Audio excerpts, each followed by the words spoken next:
हे जे आपण झाड बघतोय हे आहे चंदन या वृक्ष होणाऱ्या प्रजातीचं झाड आहे. हे चंदनाला या सीझनमध्ये साधारणतः चैत्र महिन्यामध्ये काळी गोल फळं येतात. ही गोल फळं बरीचसे पक्षी खातात आणि ह्या पक्ष्यांच्या खाण्यातून ते विष्ठेतून तोंडातून पडणारी बी ही झाडाझुडपात रुजते आणि ह्या झाडाझुडपात रुजल्यानंतरच रोपं होतात. आपल्याला नेहमी प्रश्न पडतो की अशा प्रकारे भरपूर फळं धरतात पण झाडाखाली एकही रोप रुजून येत नाही.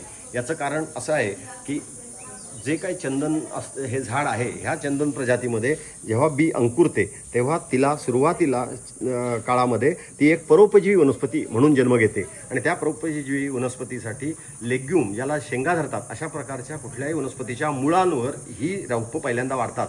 असं हे साधारणतः 3 वर्ष वाढल्यानंतर ते स्वतः अन्न मिळवू शकतं आणि ते वैयक्तिकरित्या जगू शकतं. त्यामुळे सुरुवातीची 3 वर्ष या झाडाची जोपासना करत असताना त्याच्या बुंदामध्ये कुठल्या तरी लेग्यूम प्रजातीची झाडं असणं आवश्यकता आहे. याच्याकरता बऱ्याचशा नर्सरीमध्ये तुरीची झाडं तूर पेरली जाते किंवा कॅशियाची झाडं पेरली जातात. याच्या मुळांवर हे झाड सुरुवातीला जगतं.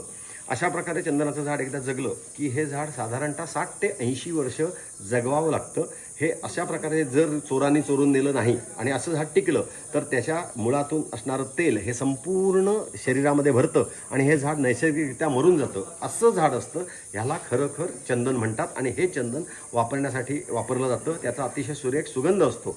परंतु त्याच्या आधीच ह्याचं गाभा जेवढा काळा झालेला आहे तो बघून ह्या तोडलं जातं आणि चोरी केली जाते. परंतु ती गोष्ट अत्यंत चुकीची आहे.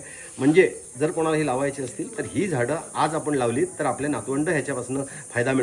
हे लक्षात ठेवावं. उद्या सकाळी अशी चंदन सुवासिक तयार होणार आहे असं होणार नाही आहे. परंतु पुढच्या भेटीसाठी आपल्याला काहीतरी करण्याची जबाबदारी आहे. म्हणून ही अशी झाडं लोकांनी घ्यावी व लावावी अशी मी सगळ्यांना आवाहन करतो.